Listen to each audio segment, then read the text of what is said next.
Yes? Hello. Hello again, everyone. We will continue with the second part of the training.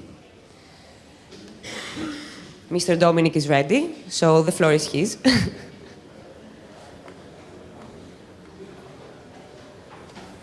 Great, works. Great. Okay. Thank you very much. Thank you for being back. I will be less theoretical now. We will talk about examples and some recommendations. So I will split in two parts. The first part will be about examples and recommendations, in general, and the second part will be more oriented with examples towards bus implementation or bus network implementation. And I will try to be half, but if you have questions, anyway, you can ask. So, where is it? So I will try with, we'll start with some examples. The first has been developed during a project which is called Solution Plus in Quito, in Ecuador. Okay? So this is, you don't know Quito, but it's a city which has grown very quickly. And as you know, Quito in Ecuador is in the mountains. So it's, deeply in the valley, but there are mountains all around. So the city has developed along this in this line way, in fact. And the growth of the population is very fast, but the city center is depopulating. And the density, housing, this density is there, and the growth of the density of the population, you can see the city center, which is declining during the past years, 10 years. Okay, so this is the main context. In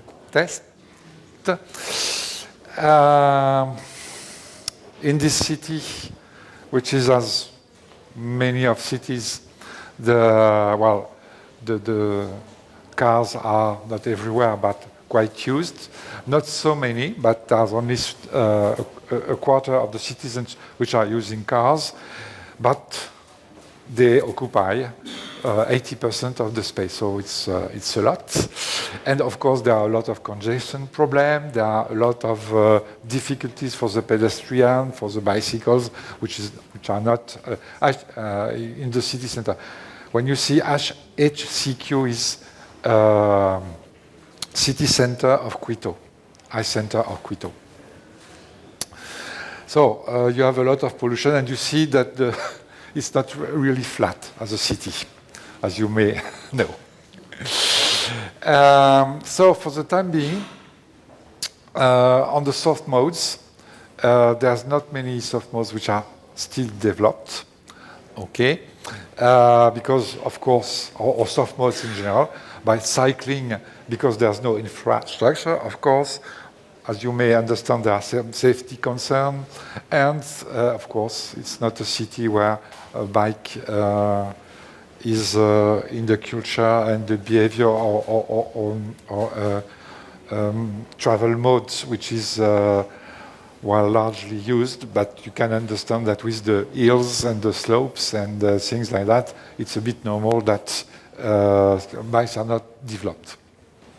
So there are some lanes and a system which is a bike sharing system, which is called Biquito, but it's not so much developed according to the population. Quito is very well equipped, is well equipped with mass transport system because you have this corridor, BRT corridor, so the Metrobus and the subway. There's a metro in Quito, so you can see that all along this corridor, north to south, it's rather well equipped with mass transport, okay, which works pretty well, in fact, because you can see that the number of passengers per day is rather near 1 million people. Okay, so it's quite a lot. People traveling with the mass transport. So this works more or less correctly. However, the problem is that you have these corridors, but apart these corridors, you have nothing. Okay, so the transversal links, there are no transversal links. There's no way to go here all along. These are the stations, some of the stations, but if you are there, you have no transversal transport. So that's the main problem. So, and you have also what is in blue there is what they call a green corridor, which is a corridor where the municipality wanted to develop a green city, if you want, or green aspects. So the idea was to develop these loops there, or these parts, where there are some attractive things or activities, and to have, since they are on the corridor, and in these loops to have some transversal possibilities to travel. So at the beginning, they started to work on this historical center. Okay, and the first thing, so is the way, or now it's the way how it has been designed. So they started because this is clearly nearby several metro stations, so they could have different points where to dispose, to place stations. So, and you see the distance are, well, not really walking distance, but obviously you can do that easily with bikes.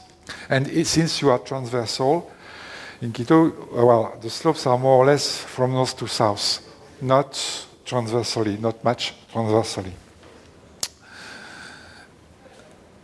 So, sorry, so the first analysis, if you want, was to see what was attractive, most attractive. Where do the people go, of course.